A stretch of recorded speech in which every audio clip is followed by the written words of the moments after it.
जिस तरह से मोदी सरकार 10 साल से शासन में है, वो कह रहे हैं कि अब विश्व में पूरा डंका बज रहा है। कोई विश्व में डंका नहीं बज रहा मोदी जी का। और ये जो 60-65 साल से कांग्रेस बहुजनों को धोखा देती आई और 10 साल से आम आदमी पार्टी और भारतीय जनता पार्टी धोखा दे रही है। अब समय आ गया है कि सभी बहुजनों को जाग जाना चाहिए और हाथी के निशान पर आने वाली तारीखों में वोट देनी चाहिए। क्या कहेंगी, कौन जीत रहा है, मोदी जी की बहन मायावती? हम तो मायावती को जिताएंगे।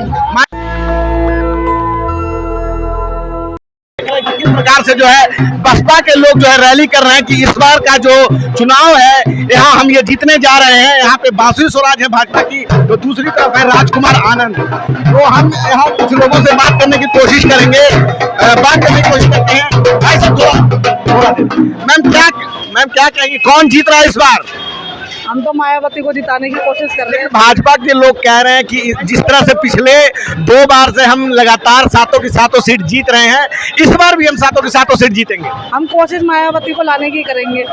हम लोग बाबा से कह रहे हैं आज के टाइम में महंगाई बहुत है, आप देखिए अपना नेता खुद चुनिए। आप चुन सकते हो अपना नेता, हमें आके। मैम क्या तो यहाँ एक अम्मा है। अम्मा क्या कहेंगी, कौन जीत रहा है, मोदी जी की बहन मायावती? हम तो मायावती को जिताएंगे। मायावती को जिताएंगी? तो मायावती को क्यों जिताना है? मोदी जी को कह रहे हैं कि सब काम हम कर देंगे, हम सबको राशन दे रहे हैं, पानी दे रहे हैं, रोजगार दे रहे हैं। कभी आई है मायावती? उसको आने दिया किसी ने? आने दिया लेडीज को? तो आप मायावती को ही वोट देंगी? हाँ। लेकिन मोदी जी तो बोल रहे हैं कि हमको दो, हम सब कुछ अच्छा करेंगे। किसको? मोदी बोल रहे हैं कि हम आएंगे। मोदी हमारे लिए क्या करके धर दिया? हमारे कोई आदमी नहीं, बेटा नहीं, किराए के मकान भी रहते, क्या करा? कोई कमाने वाला नहीं है और महंगाई कर दी। फोन हमारे पास नहीं है, 280 का डलेगा, कहाँ से लाएंगे लोग? आपको गैस नहीं दिया हम लोगों ने? कि नदी शीला दीक्षित ने दी थी हमें। तो शीला दीक्षित ने दी थी, मोदी जी ने नहीं दिया उज्ज्वला गैस योजना में? कब दी? कुछ भी ना दिया और महंगाई कर दिया दुनिया भर की।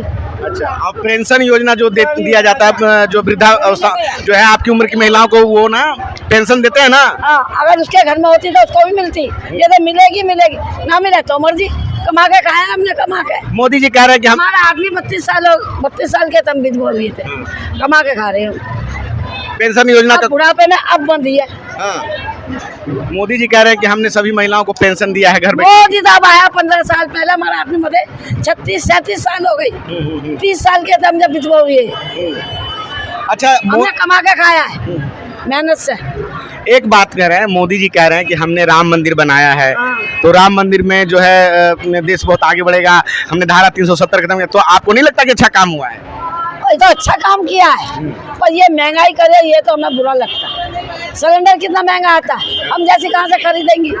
हमारे यहाँ कुछ मकान हो या कुछ वो हो लिखा हुआ या कोई नौकरी हो तो हमें भी अच्छा लगे। भैया महंगाई बहुत है, अपनी कह रही हूँ, महंगाई बहुत है मेरी तरफ से। हमारे कोई कमाने वाला नहीं है, ना आदमी ना कोई बेटा, ना कोई आदमी ना कोई। तो राजकुमार आनंद साहब आ गए हैं, तो हम इनसे बात करने की कोशिश करते हैं। सर क्या कहेंगे, जिस तरह से मोदी सरकार 10 साल से शासन में है, वो कह रहे हैं कि अब विश्व में पूरा डंका बज रहा है। कोई विश्व में डंका नहीं बज रहा मोदी जी का। और ये जो 60-65 साल से कांग्रेस बहुजनों को धोखा देती आई और 10 साल से आम आदमी पार्टी और भारतीय जनता पार्टी धोखा दे रही है। अब समय आ गया है कि सभी बहुजनों को जाग जाना चाहिए और हाथी के निशान पर आने वाली तारीखों में वोट देनी चाहिए और दोबारा से हमें बहुजनों का शासन। सर कहते हैं कि प्रधानमंत्री का जो रास्ता है वो यूपी से होके जाता है। यूपी में 80 सीटें हैं और दिल्ली में भी 7 सीटें हैं और आज चौथे चरण का मतदान हो रहा है। वो कहते हैं कि 400 सीटों के साथ आएंगे और संविधान बचाने की लड़ाई जो है भाजपा कह रही है कि हम लड़ रहे हैं। क्या कहेंगे आप? देखिए, संविधान तो कोई नहीं बदल सकता, किसी का बाप संविधान नहीं बदल सकता। संविधान बनाने वालों ने इतना मजबूत और अच्छा बना दिया था कि उसकी मूल आत्मा को कभी चाहे 400 सीट कोई ले आए या 500 सीट कोई ले आए, वो संविधान को नहीं बदला जा सकता। संविधान की मूल आत्मा वैसी ही रहेगी। ये सब कहने की बात है, संविधान के ऊपर राजनीति होगी। नहीं, मोदी जी का कहना है कि बाकी पार्टियां जो है संविधान पे हमला कर रही है। हम जो 400 सीट चाहते हैं वो देश में आरक्षण बचाने के लिए चाहते हैं, देश में संविधान बचाने के लिए चाहते हैं। बाकी पार्टियां जो है वो जब आएंगी तो देश में संविधान को खत्म करेंगी, उनका कहना है। एक पार्टी ये कहती है, दूसरी पार्टी भी वही कहती है, सब एक ही बात कह रहे हैं संविधान, और संविधान निर्माता की कोई बात नहीं करता, संविधान निर्माता की कोई बात नहीं करता। और संविधान, जब संविधान को लागू करने की बात, संविधान के जो प्रोविजंस हैं, दलितों का साथ देने की बात, नौकरियां खाली पड़ी हैं उनको भरने की बात, उस पर कोई नहीं सोचता। सर अगर वो 400 सीटों के साथ अगर सत्ता बना लेते हैं, एक बात हम मानते हैं कि अगर वो ऐसा होता है तो वो कहते हैं कि हम संविधान बदल देंगे, अगर वो सत्ता में रहेंगे तो कैसे रोकेंगे आप उनको? मैंने आपको बताया कि संविधान निर्माता ने संविधान में ऐसे प्रोविजन किए हुए हैं कि संविधान को कोई नहीं बदल सकता, संविधान को की मूल जो आत्मा है उसको बदला नहीं जा सकता। सर वो कह रहे हैं कि पिछले 10 सालों में हमने बहुत सारा काम किया है, हमने SC ST OBC के लिए काम किया है, और जो है हमारी योजनाओं से महिलाओं को बहुत फायदा हुआ है, युवाओं के लिए रोजगार दिया है, तो इस बार भी जो है तीसरे टर्म के लिए हमारी सरकार आ जाएगी। हाँ, दिया होगा उन्होंने बिल्कुल, लेकिन जितना चाहिए, जितनी जरूरत है उतना काम नहीं हुआ। सर अगर आप लोग जीतते हैं चुनाव तो किस गठबंधन के साथ आप जाना चाहेंगे? देखिए तो समय बताएगा। लेकिन हमें चुनाव जीतने हैं। दिल्ली में भी हमने कई सीटों पर ट्रायंगल फाइट बना दी है, और आगे देखते हैं। तो हमने देखा कि जिस तरह से राजकुमार आनंद जी ने कहा कि कोई भी सरकार आ जाए संविधान को बदल नहीं सकती है, संविधान को वो खत्म नहीं कर सकती है, संविधान जो है डॉक्टर बाबा साहब भीमराव अम्बेडकर ने बनाया है, और इस तरह से उनका कहना है कि कोई भी सरकार जो है वो खत्म नहीं कर सकती है।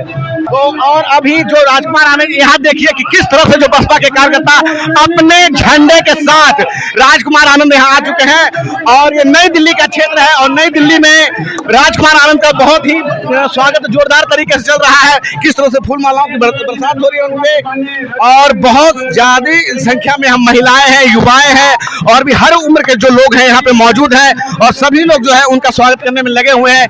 इस बार जो मोदी जी ने एक नारा दिया है कि 400 के साथ, लेकिन जब जमीन पे उतरते हैं तो ये नारा उतना ज्यादा मजबूत नजर नहीं आता है, क्योंकि ये सीट जो है भाजपा ने बांसुरी स्वराज को दिया है। लेकिन अगर जिस तरह से हम यहाँ देख रहे हैं कि यहाँ जो बसपा के लोग झंडों के साथ खड़े हैं, तो कहीं ना कहीं धरातल पर जब आप आएंगे तो इतना आसान मुकाबला आपको नहीं दिखाई देता है। हालांकि मेन स्ट्रीम मीडिया लगातार इस बात को प्रचारित कर रहा है कि भाजपा 400 सीटें ले आएंगी या कुछ भी।